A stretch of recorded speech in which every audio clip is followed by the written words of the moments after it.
ouvi uma vez de uma espectadora que tinha assistido a um espetáculo pela primeira vez que ela não tinha palavras para descrever o que estava sentindo, que aquilo que ela tinha nesse momento buscou a palavra vivido, que aquilo que ela tinha vivido ali ficaria com ela para sempre,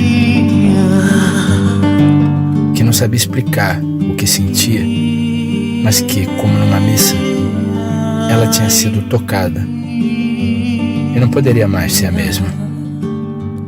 Depois, sem saber mais o que dizer, abraçou longamente cada um dos artistas que estavam ali.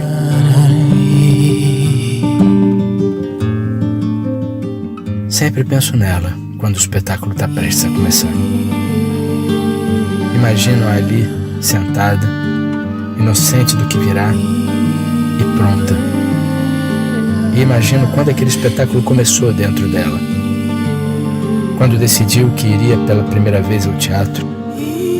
O momento em que uma roda dentro e fora dela começou a girar. Ela se preparou, escolheu sua roupa, seu paramento, saiu da sua casa, foi até o teatro, sentou no lugar que era seu muito antes de pensar em comprar um ingresso e esperou o momento da peça começar. Talvez tenha olhado para o lado, talvez tenha sentido o sopro daquela comunhão que se intui nesses minutos antes do espetáculo começar. Gente buscando gente, em presença, irmandade, belezas. Um espetáculo sempre começa muito antes do terceiro sinal. Quando as luzes da plateia se apagam e o espetáculo começa, o que estamos vendo é caminho.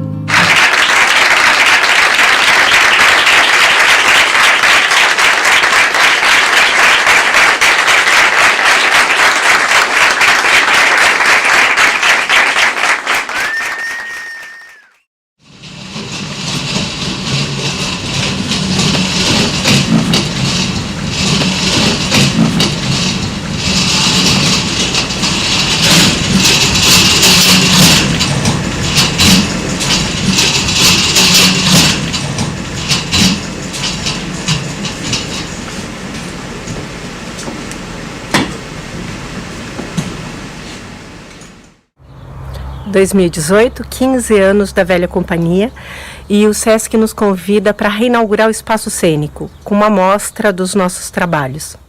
E nós propusemos a eles de começar uma nova pesquisa dramatúrgica ali dentro.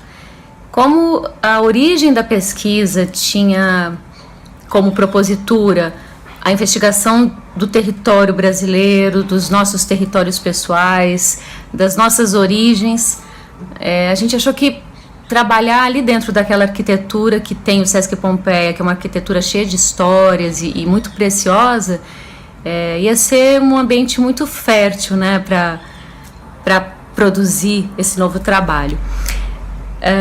Também propusemos que a pesquisa ali dentro começasse aberta a pessoas interessadas em saber como era a origem de um trabalho de uma companhia de pesquisa teatral.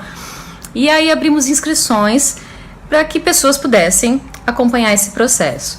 Para nossa surpresa, tivemos várias inscrições, né? A princípio achávamos que ia ser 10 ou 15 pessoas, mas o primeiro dia de ensaio foi com uma sala repleta de mais de 50 pessoas. Foi muito marcante. No teatro, muita gente reunida é motivo de celebração. E a companhia tem essa característica. As obras do Kiko têm muitas personagens. Então são mais atores, mais equipe. Pega a calculadora. Equipe de criação, técnico de luz, técnico de som, costureira, montador. A gente vai chegar fácil a 50. Isso antes de abrir as portas para o público.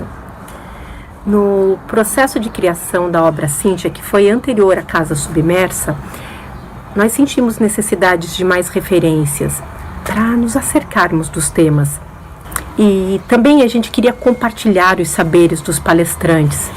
Eram profissionais de áreas diferentes do nosso cotidiano e estavam aprofundando com a companhia aquela pesquisa. Foi então que surgiu o que a gente passou a chamar de observadores.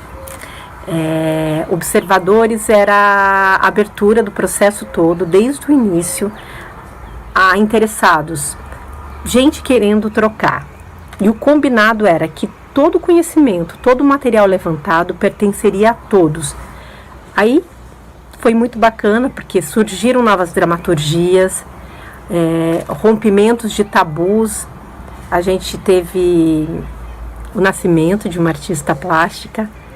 E num desses encontros de improvisações e trocas, fomos impactados por uma improvisação, uma história real que deu origem à pesquisa da Casa Submersa.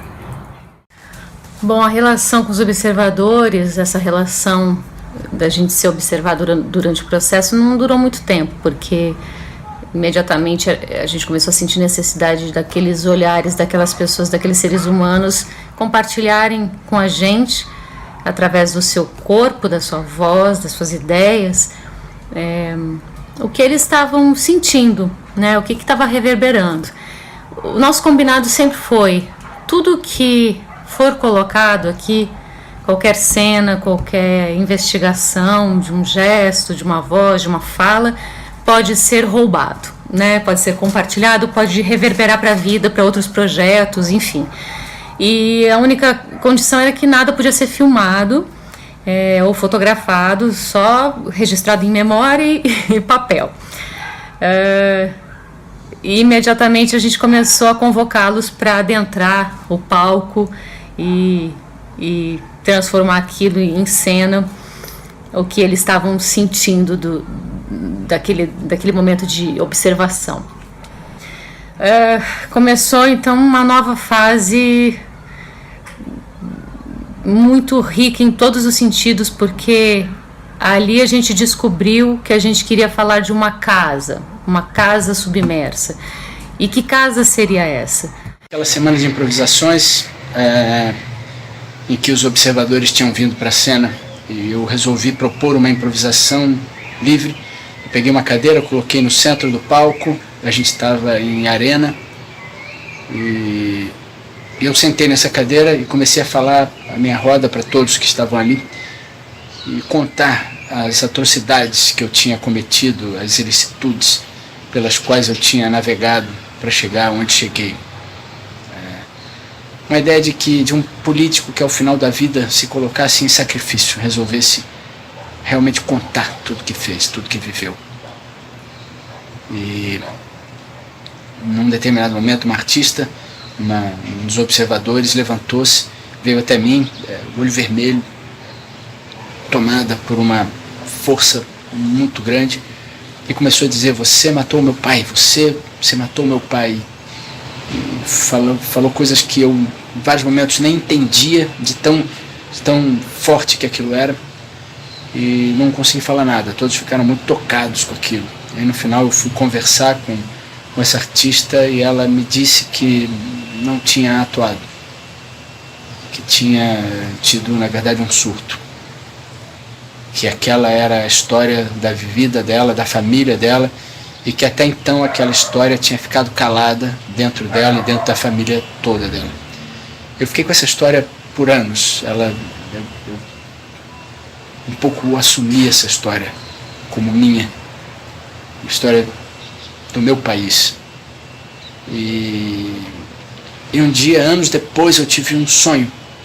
Eu sonhei que eu estava dentro de uma água escura, turva, uma água de café, e que eu precisava ir ao fundo dessa água, precisava visitar uma casa submersa que tinha no fundo dessa água. Eu então tomava muito ar, em apneia ia descendo, e eu começava a ver o telhado,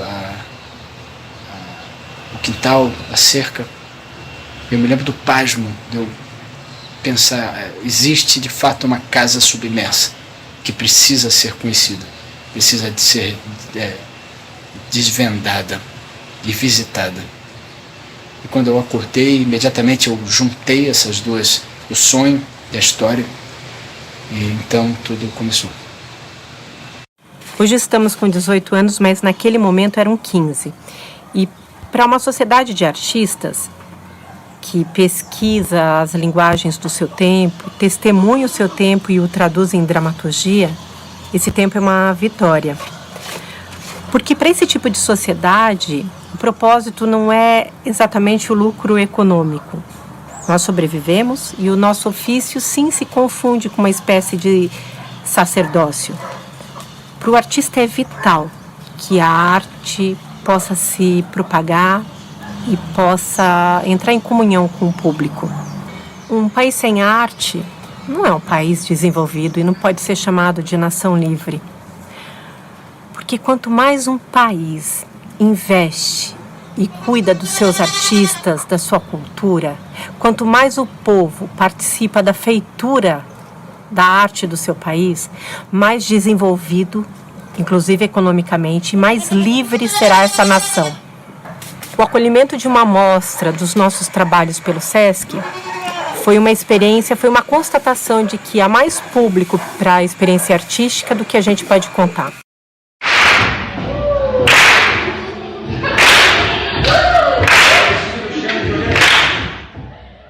Na programação dos 15 anos, o SESC contemplou a imersão. A imersão era aquele prolongamento dos observadores. O resultado foi de uma riqueza plural, propostas, experimentos. Eram seres humanos em comunhão buscando compreender. Porque o Brasil, essa terra tão deslumbrante e fértil, é ao mesmo tempo vítima e palco da violência normatizada, da falta de ética que aniquila, corrompe e mata. Foi então que a gente pegou o edital de fomento ao teatro da cidade de São Paulo, que é um edital de apoio a companhias de teatro com pesquisa continuada. E aí nós fizemos a segunda fase da pesquisa de Casa Submersa, fase de ensaios, produção, até culminar na estreia no bairro de Perus, no Espaço Quilombaque, para então posteriormente seguir para a temporada no Sesc Pompeia. E com esse fomento também a gente teve a oportunidade de inaugurar a Zona Franca, que é uma sede artística que nos acolhe, nos recebe, além de outras atividades. E lá a gente fez também a temporada de Valérios Pássaros, uma temporada de 1 mês, de graça para a comunidade, foi muito bacana. Nós não sabemos dizer onde começa e onde termina a relação da Zona Franca, que é esse território, que é esse espaço que é de todos e que a gente vem trabalhando, onde começa a velha companhia e termina, e a gente sabe onde o que os observadores não vão acabar nunca mais, isso a gente já sabe. Para a pesquisa, a gente reuniu um grupo de excelência de professores. Vamos chamar professores, os nossos colaboradores, mestres, palestrantes. Professores porque essa palavra também tão esvaziada e deturpada. Então, professores. O nosso desejo é, nesse sentido, restaurar essa palavra. Então, chamaremos de professores cada participante que contribuiu com uma peça desse quebra-cabeça.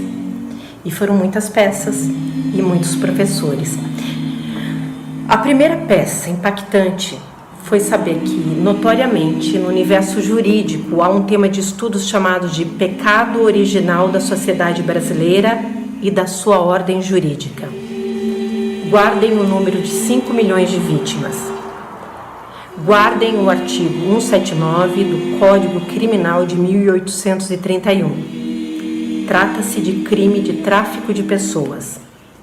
Hipótese número 1. Imagine sua família reunida num almoço de feriado, de festa.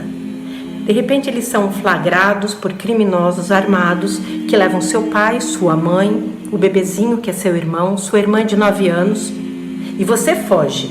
Você consegue sobreviver, você foge. A sua família é levada e transportada no navio sujo.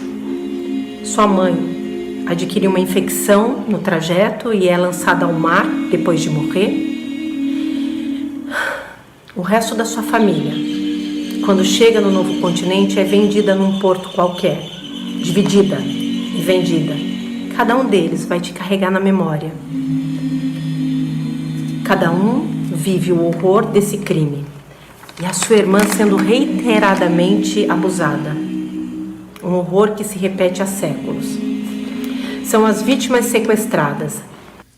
Depois de 3 séculos, com a lei promulgada, o governo imperial lá de 1831 ainda deu anistia a mais 30 anos de crime. Até hoje nenhum governo se pronunciou pedindo desculpas. Nunca houve uma reparação. Pelo que a gente vê, muito pelo contrário. Hipótese número 2. Sua família no grande quintal da casa, reunida em sua terra, que é sua há séculos. Milênios? Sua. Lá planta seu alimento, tem proteína orgânica para caçar e faz suas orações. Uma família tão grande, sustentável, uma família que tem como princípio que o filho de uma mãe é filho de todas as mães. Invasores chegam, tomam a terra, destroem a fauna e a flora, matam os homens, violentam as mulheres e as meninas, matam os meninos. Tanta crueldade, essa palavra não dá conta. Os que fogem e sobrevivem? 5% de 70 milhões de vítimas entre os povos originários das Américas. A casa invadida, o povo originário assassinado, em seu corpo, em sua cultura. O nome disso não pode ser descobrimento. Etnocídio? Etnocídio, sim. E ele está acontecendo agora, 5 séculos depois, de forma oficial, agora, em vários lugares do país. Os nossos professores trouxeram essas e muitas peças que ainda estamos montando. Quando a gente terminou o processo de pesquisa do texto, eu senti que precisava me isolar. Isso sempre me acontece. É assim que eu escrevo, longe, mas preenchido daquilo tudo que a gente viveu, ouviu, criou de cenas, improvisações. E eu acho que nunca essa necessidade foi mais intensa que em Casa Submersa pela quantidade, pela qualidade e pela contundência do material que tinha chegado até nós e que a gente tinha levantado. Eu tinha um mundo de vozes falando dentro de mim e eu precisava do silêncio para poder começar. E ainda faltava também eu me entranhar num país que eu ainda não conhecia, pelo menos não de perto. Então eu fui para Novo Airão, um dos últimos municípios amazônicos onde se chega por estrada. Ficamos ali 1 mês, eu e a água negra do meu sonho, escrevendo o primeiro tratamento do texto. A abertura do vírus vai ser uma série de compromissos oficiais de interesse do país. Você não vou contar com o desculpa fiscal passando aqui, né? Sabe? Eu respondo só. Eu vou pintar carrapatos pra você todo dia olhar os quadros e lembrar quem é. Não atrapalham, parem. Os motoristas estão sendo mortos.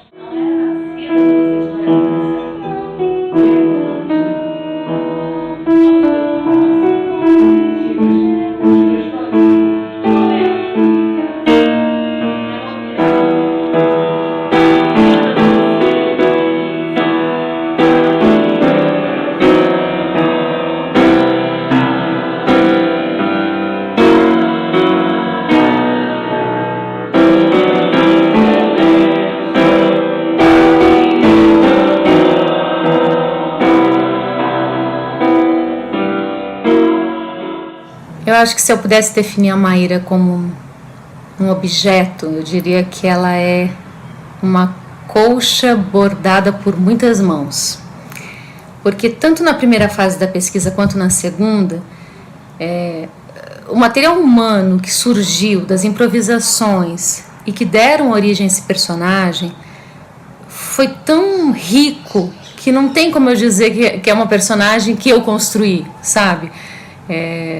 Eu me sinto realmente, toda vez que eu entro em cena, Eu me sinto muitas Maíras que se apresentaram, tanto na primeira fase da pesquisa, quanto na segunda, quanto no processo de ensaios. Então, eu sempre procuro fechar os olhos e trazer comigo esse grande manto, sabe, que me foi entregue para então contar essa história. A gente tem uma equipe de criação e uma equipe técnica dos sonhos, assim. É impossível citar todos aqui porque é muito extensa, né, a nossa ficha técnica, mas só para citar alguns, como a Marisa Bentivenha, que trouxe essa luz e esse cenário tão fundamentais para que o espetáculo aconteça, desde o João Pimenta, que veio para agregar uma coisa tão bonita assim na relação com a companhia, porque a gente costuma trabalhar sempre com parceiros antigos, mas também se propõe sempre a trazer parceiros novos, né? Que eu acho que isso traz um frescor para as relações. E o João trouxe de uma maneira tão afetuosa o trabalho dele para um projeto que não era uma montagem em si, mas uma pesquisa longa, né? Então ele sentou, viu, conversou com cada ator, ouviu as necessidades e aí nos deu realmente a pele dos personagens. Foi muito bonito o dia que ele nos chamou no ateliê para mostrar. Achávamos que era um esboço ou os croquis, enfim, e para nossa surpresa já eram os figurinos, né, prontos, costurados, numa riqueza de detalhes. Foi um verdadeiro ritual essa apresentação dos figurinos do João Pimenta. O elenco foi pro ateliê dele e aí ele foi mostrando e contando um pouco de cada história, de cada figurino que ele construiu. Os maiores desafios que os criadores enfrentaram tenha sido a diferença entre os 3 atos da peça, os 3 estágios da apneia da Maíra. O mergulho cada vez mais fundo que ela faz em direção à sua história pessoal e ao mesmo tempo coletiva. Um mergulho que se aprofunda partindo de um aquário de águas translúcidas no primeiro ato, passando por uma água turva e fria do passado recente dela e do país onde ela vive, no segundo ato, e culminando em um último ato submerso em um tempo e espaço míticos, um ato musicado e cantado pelos atores em coro e em solos também. Uma diferença estrutural, intrínseca, que eu acho que os criadores entenderam e usaram de forma magistral. Por que uma atriz indígena na companhia? Por que a Sandra? Primeiro porque toda a pesquisa, a dramaturgia do Kiko apontavam para o que era óbvio, mas não assimilado. O Brasil, terra que tem poucos 500 anos com esse nome, que recebeu esse nome, pertencia, eles não usavam esse termo de posse e propriedade, era a casa dos povos originários, e é aí que tudo começa. Sob o ponto de vista artístico, a cultura, os saberes da Sandra não cabem em livros, no método. Para conhecer exige a presença, a vivência. Ela abalou a nossa zona de conforto, nosso parâmetro eurocentrado do que é cultura, do que é arte. A sua maneira de contar uma história é outra. É esse outro que a gente denomina de interpretação. Ela não interpreta. Sob o ponto de vista do disparador da pesquisa, ela é uma sobrevivente, é a seiva do Brasil. É a semente possível de brota de algo que seja decente e justo. Ela tem o direito a que a sua voz se propague e soe além das fronteiras e desconstrua tanta mentira, revele tantos crimes que se perpetuam, que neste exato momento, está acontecendo em todo o Brasil e de forma oficial. Ela tem as respostas às nossas perguntas.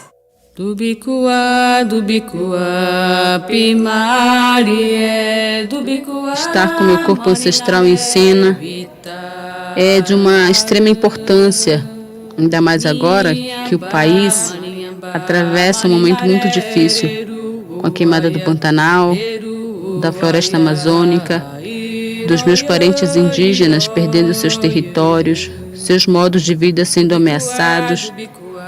E você poder resistir e poder dizer que você está vivo, independente do lugar onde você esteja, nunca vai deixar de ser indígena. Estamos em todos os lugares, temos profissões diferentes, somos os filhos originários dessa terra. O indígena resiste e existe, e nunca vai deixar de ser indígena. Sua luta é persistente, sua arte é insistente. Ele está, ele vive, ele insiste até o último suspiro. A Casa Submersa é o nosso maior elenco, né? A gente sempre trabalhou com elencos grandes, quer dizer, na maioria das vezes é uma característica da companhia, uma loucura cometida pela companhia. E a Casa Submersa é o nosso maior elenco, a gente tem 14 em cena. Quando uma peça está pronta para receber o público? No dia em que terminam os ensaios? No prazo do teatro? É claro que existem os cronogramas, os compromissos, mas sempre os pensamos a partir do respeito à organicidade dos ciclos. Uma muda não brota no tempo de nossa vontade. O fim de uma gestação é, acima de qualquer coisa, uma urgência. A certeza de que a obra precisa ser vista, vivida, tocada, degustada, sentida, sonhada. De que ela urge, pertence ao campo da sutileza e ao vislumbre de que o que estamos vendo não é matéria, é promessa de encontro, caminho ao outro.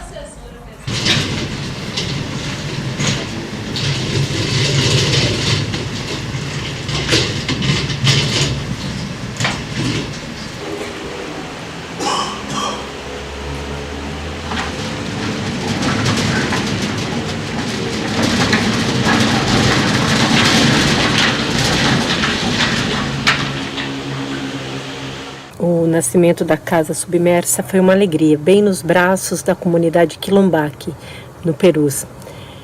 Essa relação pede uma volta ao tempo, quando a Virgínia foi artista orientadora, junto com a Paulinha Klein, no potente projeto que é chamado Teatro Vocacional. Ela contava de lá que havia um menino que era muito sensível, líder, chamado Valmir. Contava que no Perus havia o Quilombaque, vigoroso em ações de inclusão cultural, que era visionário no empreendedorismo autossustentável. Explicou que no Perus os jovens pretos protagonizam o enfrentamento dos piores índices socioeconômicos e culturais. E revelam a história oficial de um país que ninguém conta. Assumem a responsabilidade por uma nova história nesse território.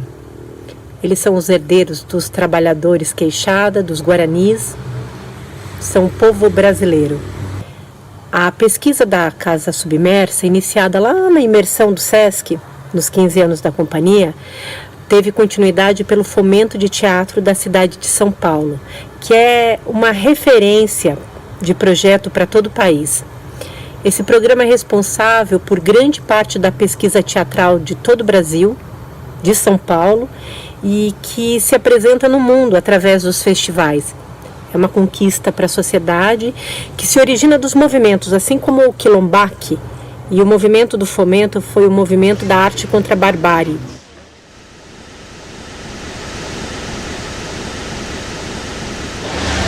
Obrigada.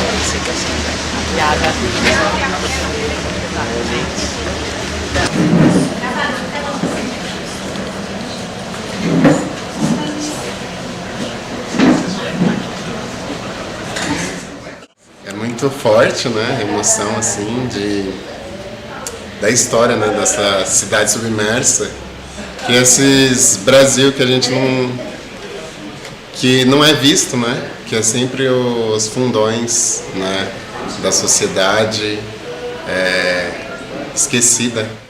Eu vou falar dessa peça, essa peça é maravilhosa, essa peça é emocionante, eu me emocionei o tempo inteiro, todos são muito bons. Foi uma sensação incrível, sem palavras. eles conseguiram tocar na alma mesmo, através do coral, foi muito lindo, arrepiou, nossa, quando começou a cantar, arrepiou tudo.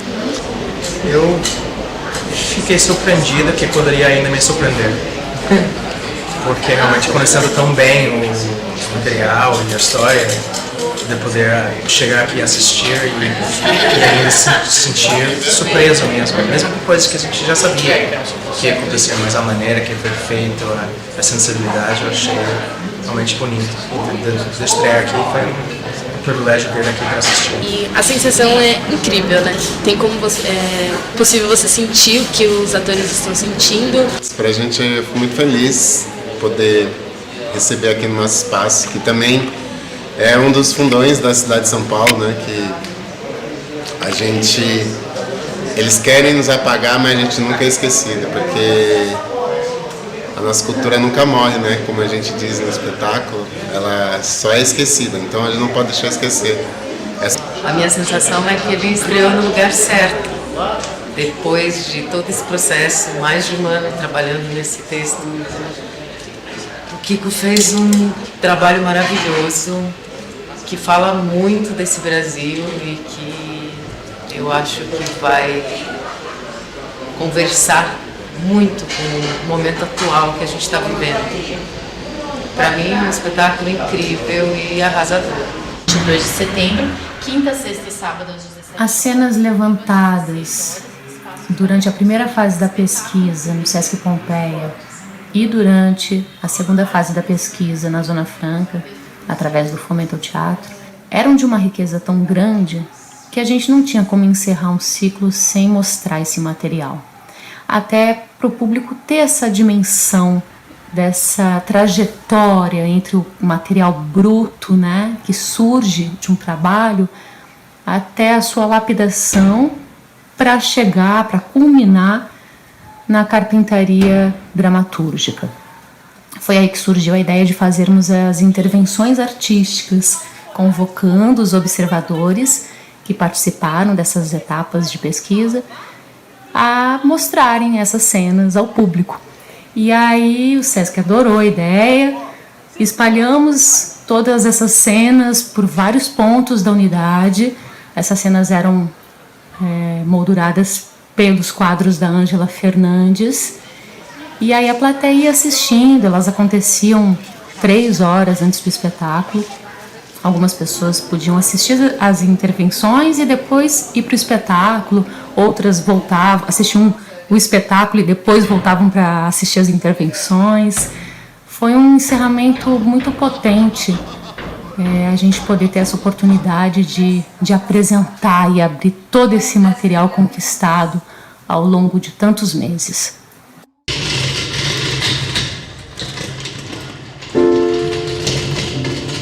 Maíra e a Guerreira das Dores.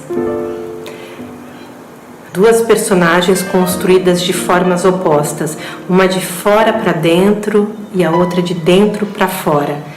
Uma não ficcional, que era a catalisadora de crimes, de sobreviventes, barbáries. A outra foi uma criação intuitiva sobre a delicadeza expressa no texto, sugerida nas cenas das camaradas durante as improvisações, pelas provocações da equipe de criadores e junto da compositora, a mulher, com 3 corações batendo dentro de mim. Sementes para plantar no mundo. O meu, o da pequena que eu carregava e do filho que nasceu antes.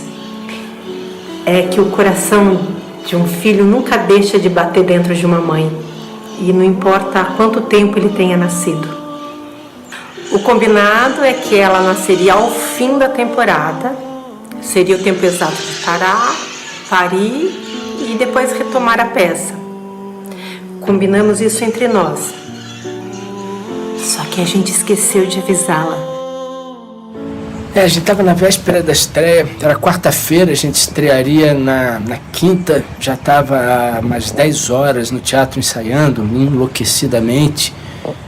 Eu tinha notado um movimento estranho no camarim, na coxia, mas não me preocupei em saber o que era. Achei que tinha resolvido. E lá por umas 10 horas, na hora que a Alejandra teria que entrar em cena para fazer o terceiro ato, ela não entrou.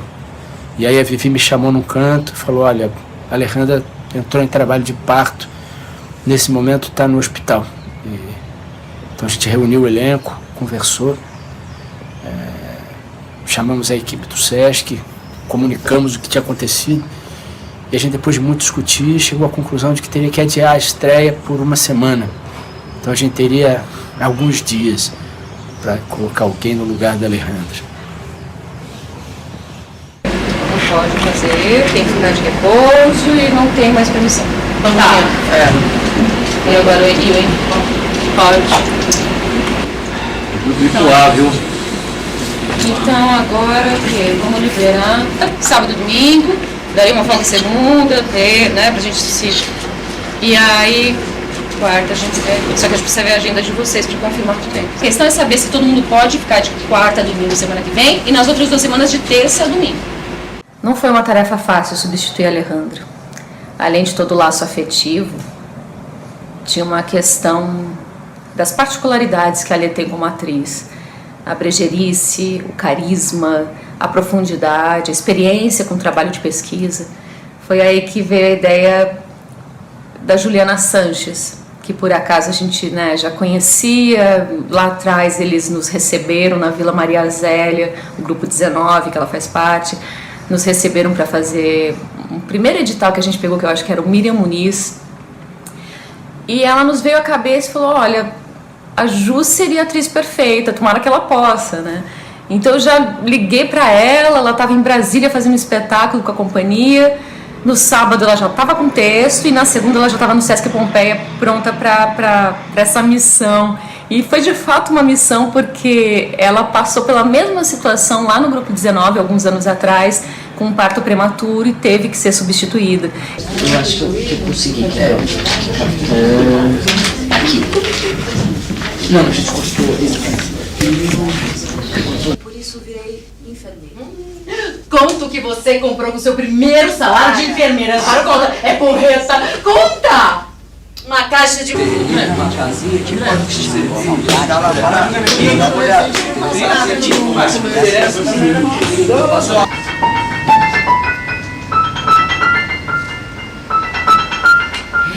Então ficou massa, bebê!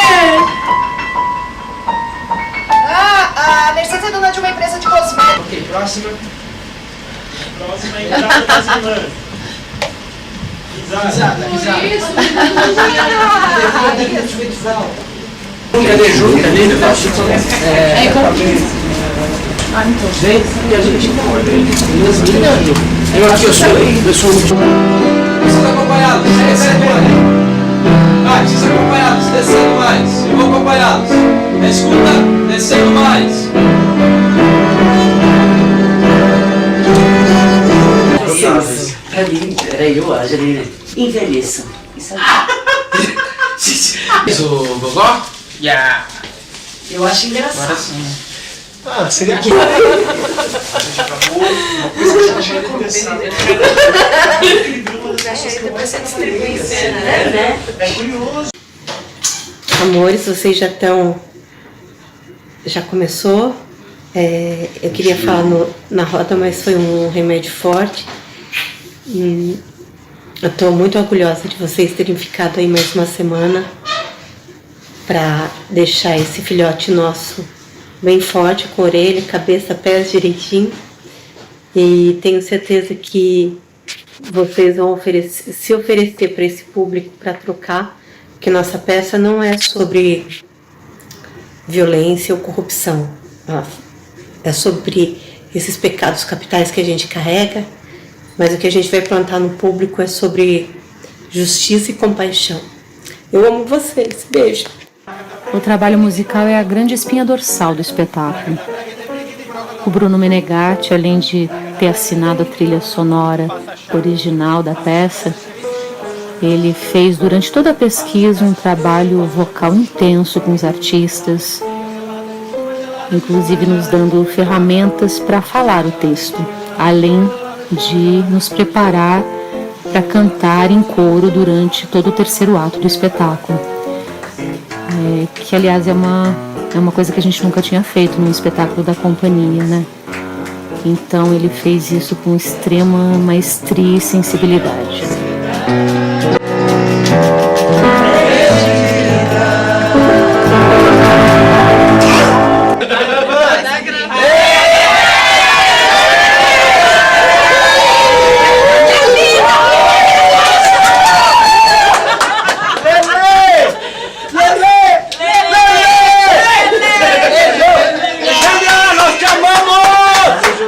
Um agradecimento sincero e profundo pela entrega de todos, de verdade, esse tempo inteiro, pelo que a gente construiu juntos.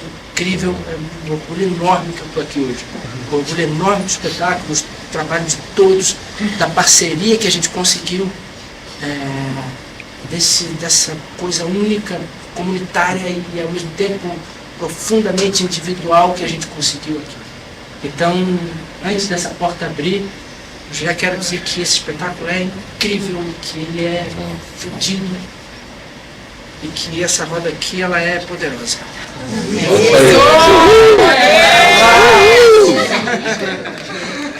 Merda!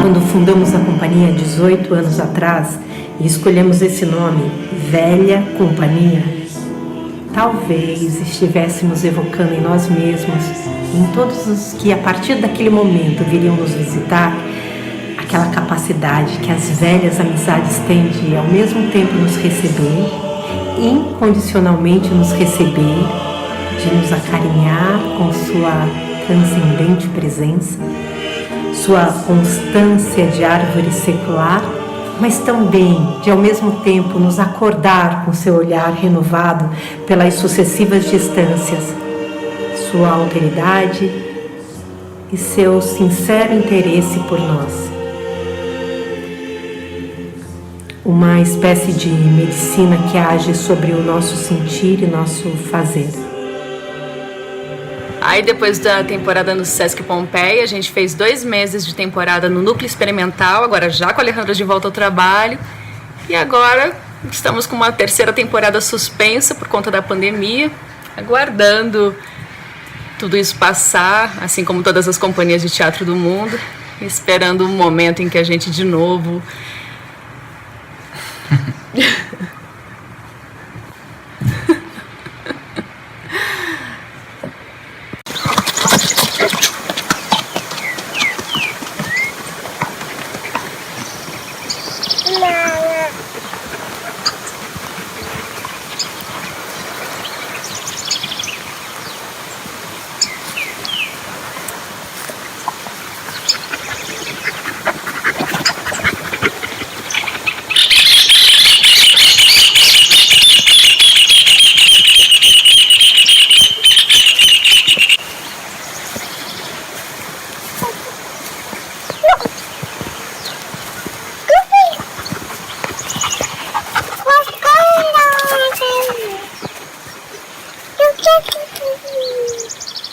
É caminho?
botei